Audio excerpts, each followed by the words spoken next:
In the glittering world of royalty, where every smile is practiced and every word is measured, there exists a shadow that moves silently through marble halls. This shadow belongs to someone who knows every fear, every joy, and every secret of one of the world's most watched children. Yet his name will never appear in any newspaper. His face will never grace a magazine cover. His sacrifice will never be acknowledged by history.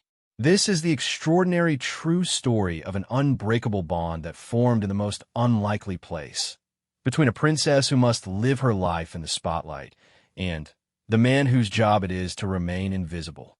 It's a tale of loyalty that goes beyond duty, protection that becomes love, and a friendship that could never be spoken aloud but change two lives forever.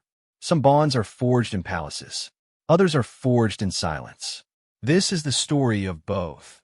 The rain hammered against the windows of Kensington Palace as Detective Inspector James Mitchell stood at attention in the oak-paneled office.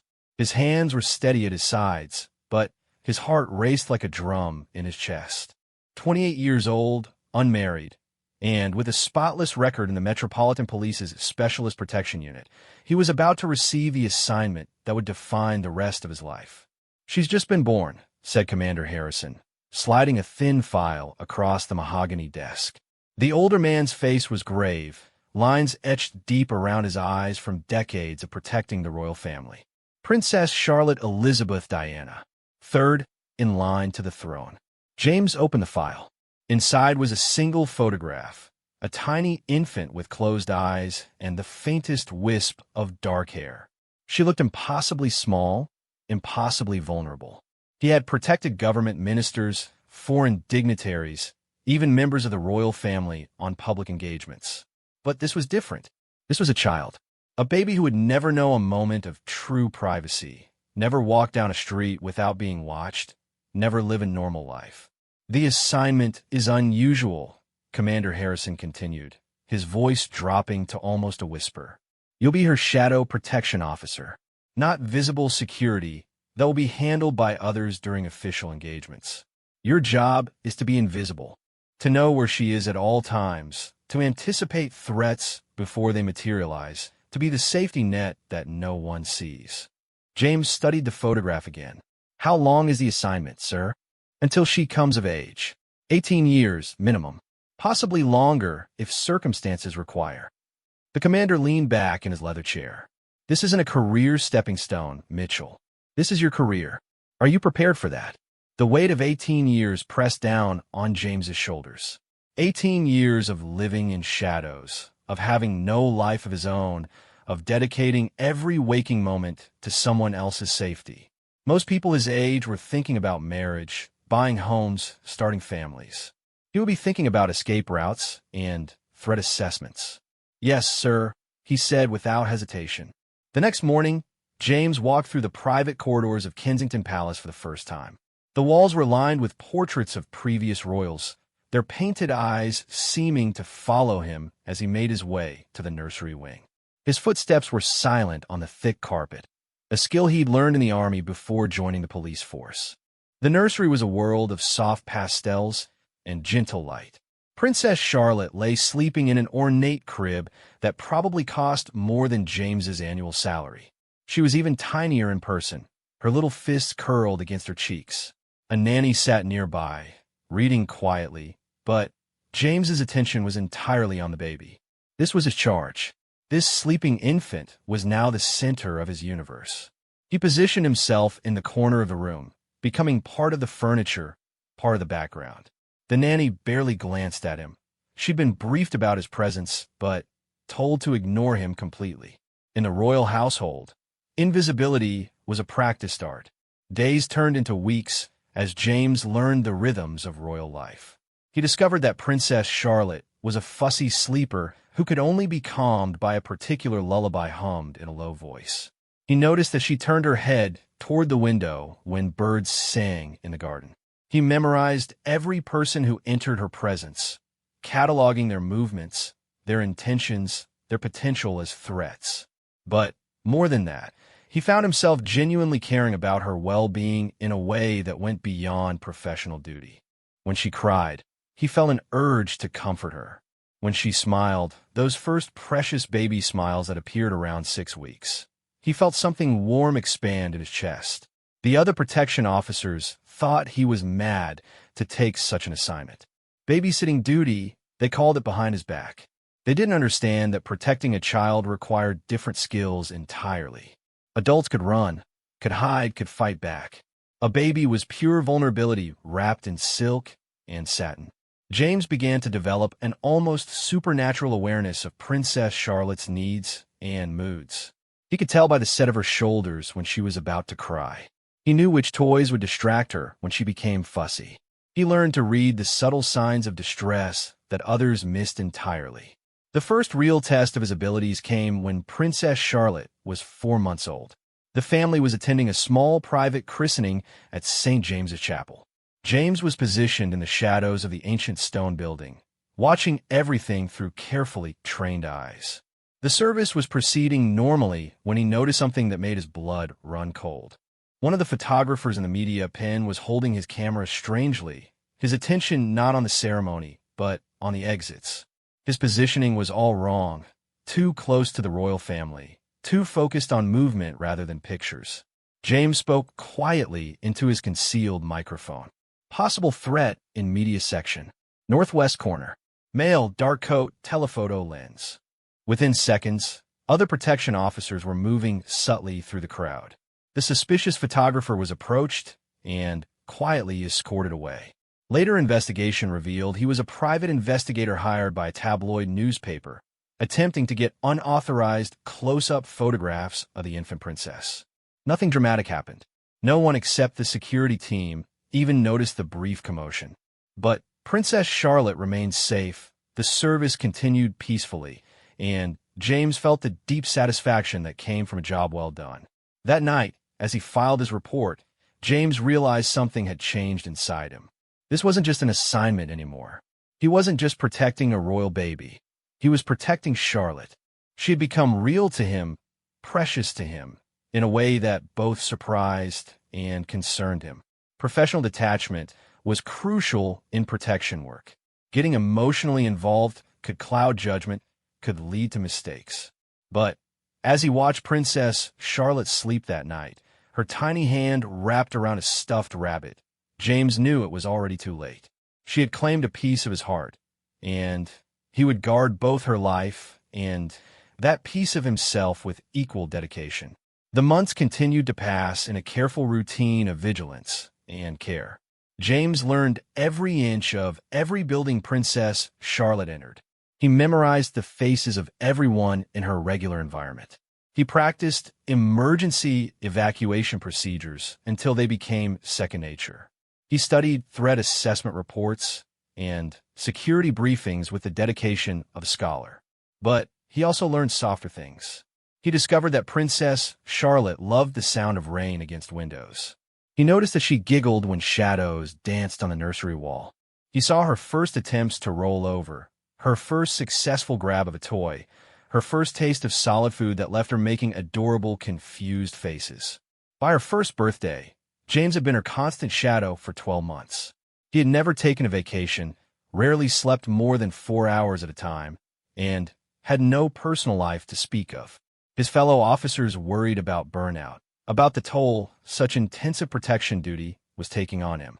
But James felt more alive, more purposeful than he ever had before.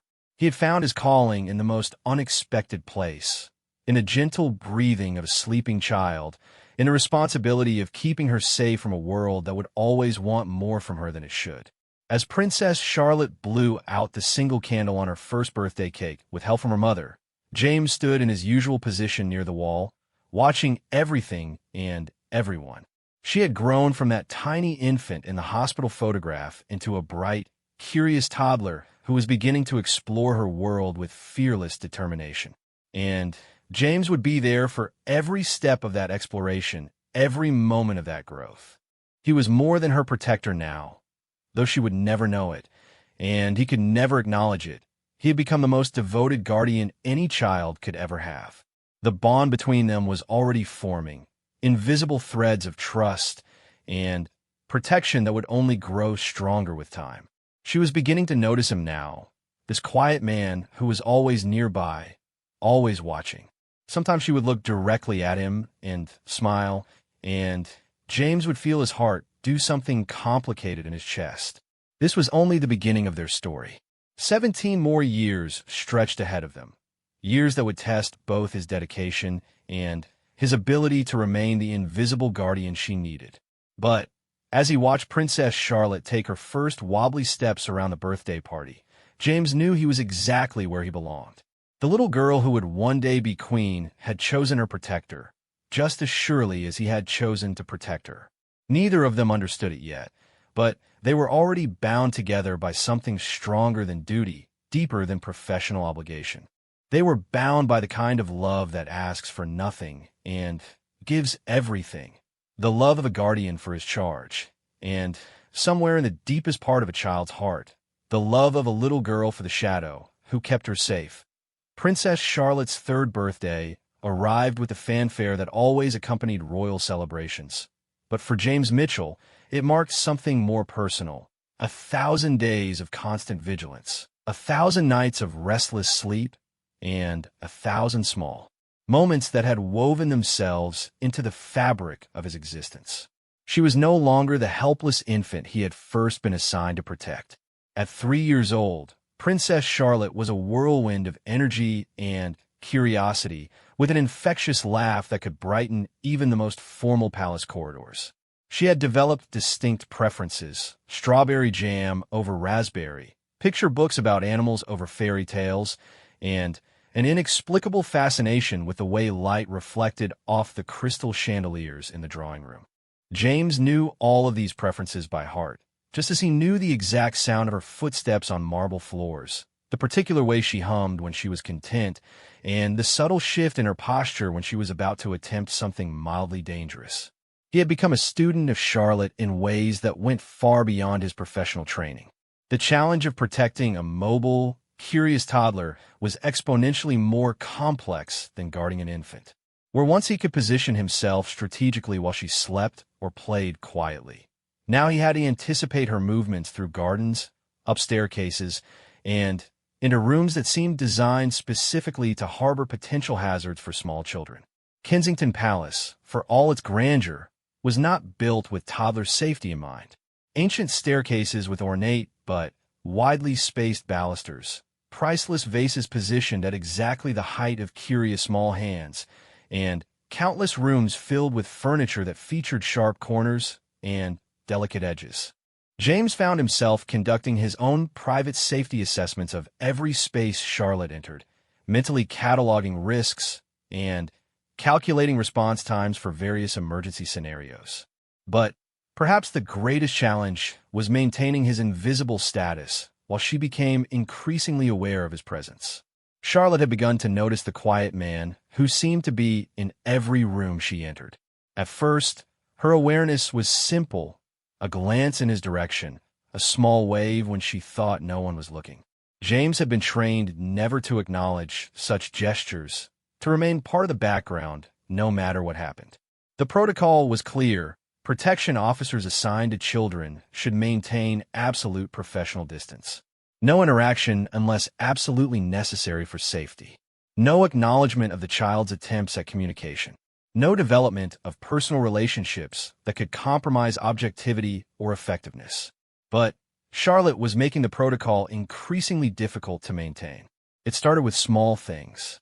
She would deliberately position herself in his line of sight when playing, as if performing for an audience of one. She would accidentally drop toys near wherever he was stationed, creating excuses to move closer to him. She began asking her nanny questions about the quiet man, who was always nearby, showing a level of perception that was remarkable for her age. The breakthrough moment came on a rainy Tuesday afternoon in the nursery. Charlotte was playing with a set of wooden blocks, constructing elaborate towers that she would then knock down with delighted giggles. James was positioned near the window, maintaining his usual watchful stance while monitoring the gardens for any unusual activity. Charlotte had built a particularly tall tower and was reaching for one more block to place on top when she lost her balance. Time seemed to slow as James watched her fall backward toward the sharp corner of a marble table. Without thinking, without considering protocol or professional distance, he moved. In 2 swift strides, he caught her, his hand cushioning her head just before it would have struck the marble edge. For a moment, they were frozen in that position, his arms around her small body, her wide blue eyes looking directly into his face from a distance of mere inches. "Thank you," she whispered, so quietly that only he could hear. James felt something crack open in his chest. He set her carefully on her feet, making sure she was steady before stepping back to his position. But the damage was done. The invisible wall between protector and protected had developed its first hairline fracture. Charlotte smiled at him.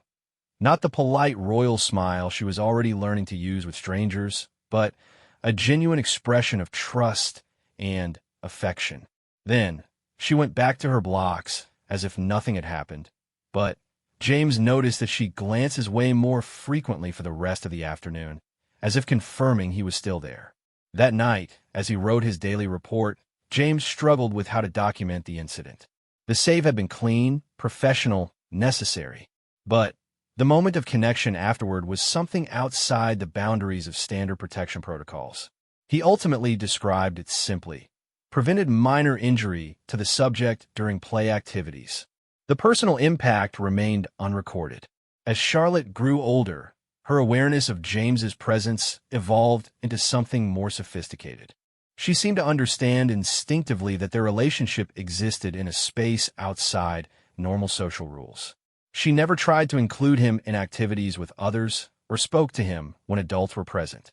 But when they were alone, or as alone as a royal child ever could be, she would offer him small gestures of acknowledgement. A wave when she caught his eye, a shy smile when she accomplished something she was proud of, as if seeking approval from the one person who watched everything she did. Sometimes she would simply look at him for a long moment, her expression serious and thoughtful, as if she was trying to solve a puzzle.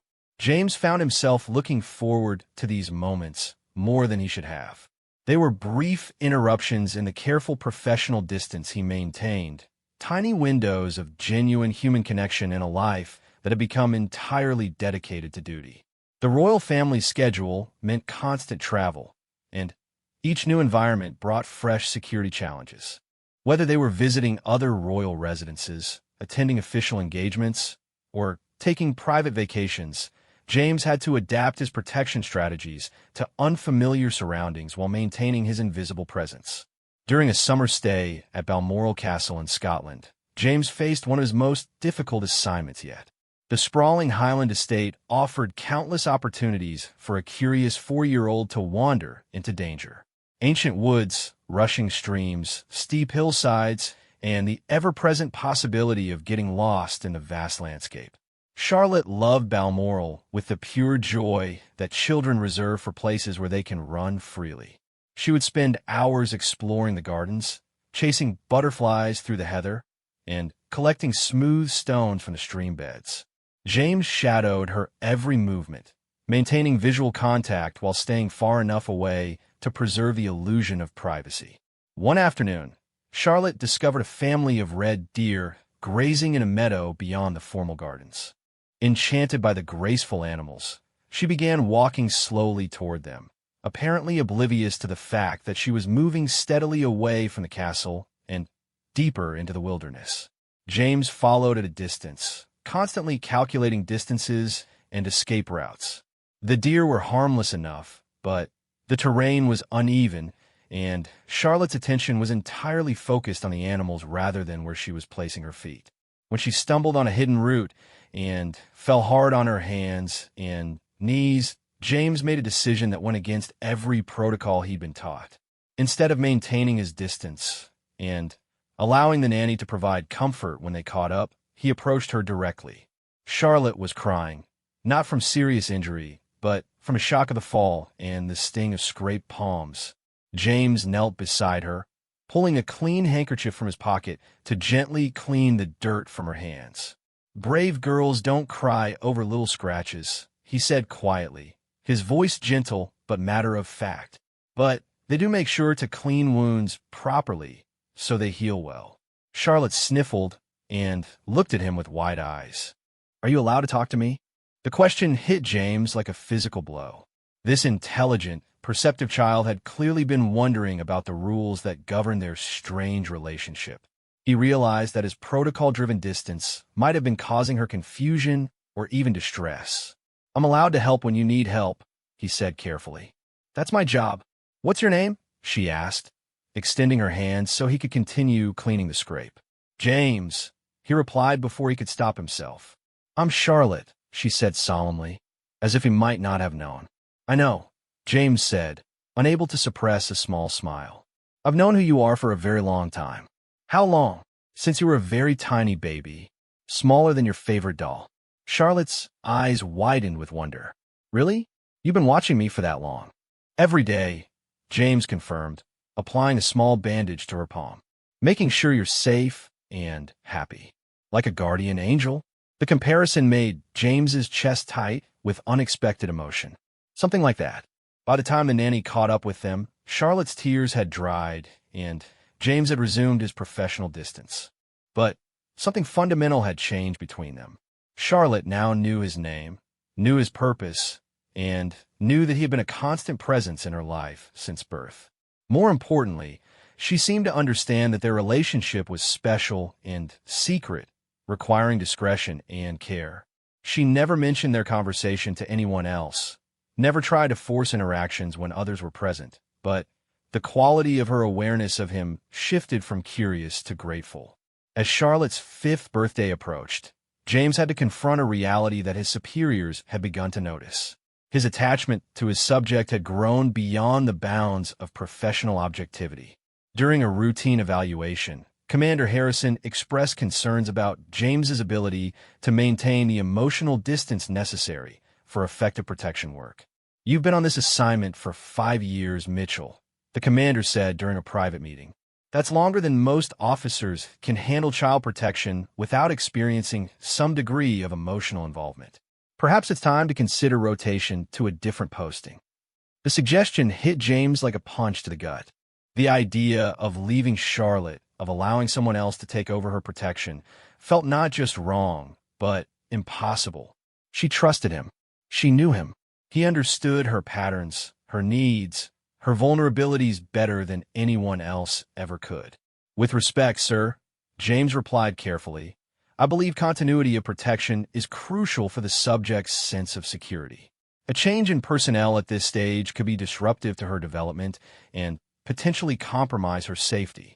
Commander Harrison studied James with the sharp eyes of someone who had spent decades reading men under pressure. And your personal feelings about this assignment? Any concerns about maintaining objectivity? James chose his words carefully. I'm deeply committed to the subject's welfare, sir. That commitment enhances rather than compromises my effectiveness as her protection officer.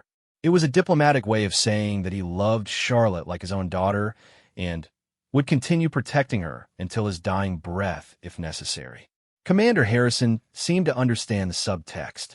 Very well, the commander said finally, but I want regular evaluations going forward. Any sign that personal attachment is affecting your judgment, and you'll be reassigned immediately. James nodded his agreement, knowing that he would simply have to become even better at hiding the depth of his feelings for the little girl who had become the center of his world. As Charlotte's 5th birthday celebration began, James watched from his usual position in the shadows. She had grown into a bright, confident child whose laughter could light up the grandest ballroom. She was learning to navigate the complex social expectations of royal life while maintaining the natural curiosity and joy that made her special. And through it all, James remained her constant guardian, the one person who asked nothing of her except that she stay safe and happy. Their relationship existed in a space outside normal definitions. Not family, not friendship, but something deeper and more enduring than either. Charlotte was growing up, and with each passing day, the bond between them grew stronger. She was beginning to understand the weight of her royal destiny, the responsibilities and restrictions that would shape her life. But she also understood that no matter what challenges lay ahead, she would never face them alone. Her guardian angel, her invisible protector, her James, would always be watching over her. The morning of Princess Charlotte's 8th birthday marked a turning point that neither she nor James could have anticipated. She had grown from a curious toddler into a remarkably perceptive child who seemed to possess an almost supernatural awareness of the people around her and their unspoken emotions. James had watched her develop this sensitivity over the years, noticing how she could sense when her mother was stressed about an upcoming engagement or when her father was preoccupied with matters of state. She had an uncanny ability to offer comfort at exactly the right moments, often through simple gestures that seemed far beyond her years.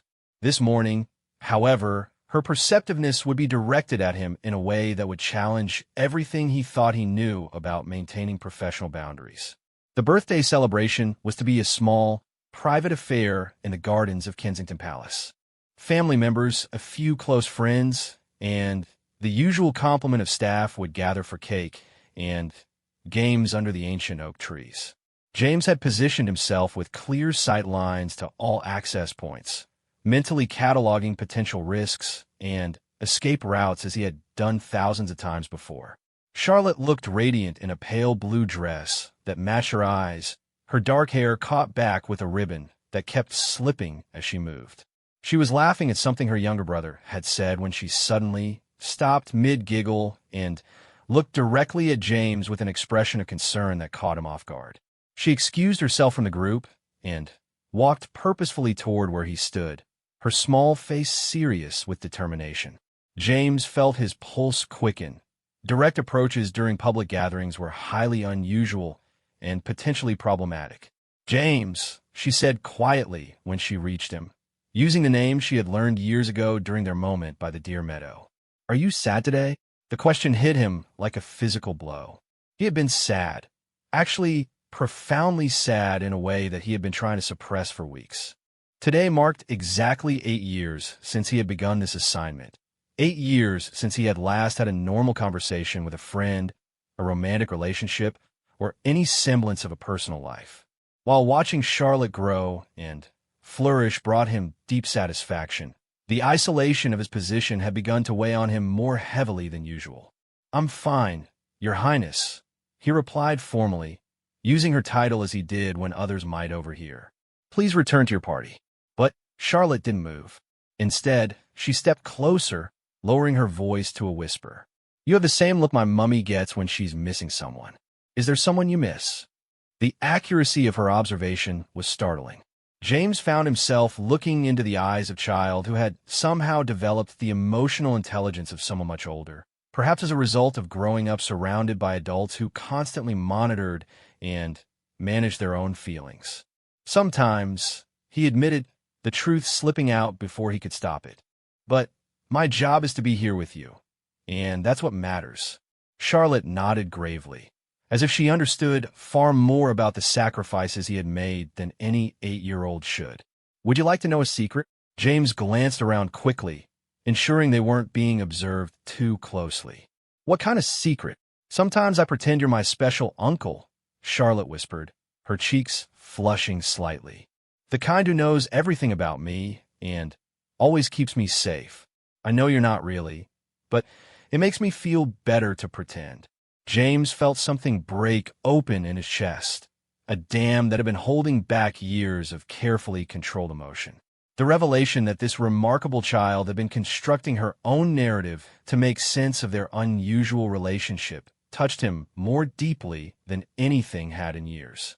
"That's a very nice secret," he managed to say, his voice rougher than usual. "I'm honored to be your pretend special uncle." Charlotte beamed at him, then reached into her pocket and pulled out a small, wrapped package. "I have something for you. For my birthday. I know that's backwards, but I wanted to give you something." James looked at the gift with alarm. Accepting personal gifts from his subject was absolutely against protocol.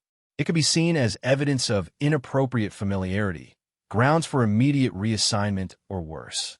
"Charlotte, I can't—" "Please," she interrupted, her eyes filling with tears that she was fighting hard to contain. "I made it myself during art time, and no one else knows. It's just for you, and you don't have to show anyone else ever. Please don't say no. The raw emotion in her voice undid him completely. James took the small package.